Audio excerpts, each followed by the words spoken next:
Megastar చిరంజీవికి ఇటీవలి కాలంలో బీజేపీ చాలా ప్రాముఖ్యత ఇస్తోంది. తెలుగు రాష్ట్రాల్లో ఆయనకున్న ఇమేజ్ ను వాడుకోవడానికి ప్రయత్నిస్తోంది.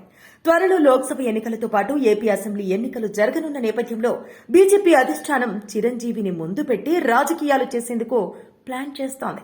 అందులో భాగంగానే మెగాస్టార్ చిరంజీవిని రాజ్యసభకు పంపాలని బీజేపీ పెద్దలు నిర్ణయించినట్టు తెలుస్తోంది. ఏపీలో జనసేనతో పొత్తులో ఉన్న బీజేపీ సొంతంగా బలం పెంచుకునేందుకు ప్రయత్నిస్తున్నట్టు దీన్ని బట్టి స్పష్టమవుతోంది. అందుకే చిరంజీవిని పెద్దల సభకు పంపేందుకు ఏర్పాట్లు చేస్తున్నట్టు సమాచారం. ఇందుకు సంబంధించి చిరంజీవితో ఇప్పటికే మాట్లాడినట్టు సోషల్ మీడియాలో చర్చ కొనసాగుతోంది.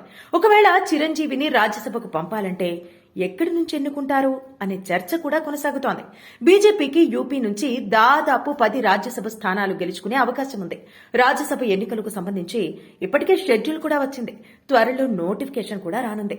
ఈ రాజ్యసభ ఎన్నికల్లోనే చిరంజీవిని యూపీ నుంచి పెద్దల సభకు పంపే అవకాశం ఉన్నట్టు తెలుస్తోంది. యూపీ నుంచి ఇప్పటికే తెలంగాణకు చెందిన లక్ష్మణ్ రాజ్యసభకు ఎంపికయ్యారు. మెగాస్టార్ చిరంజీవికి గతంలో రాజ్యసభ సభ్యుడిగా మంత్రిగా పనిచేసిన అనుభవం ఉంది.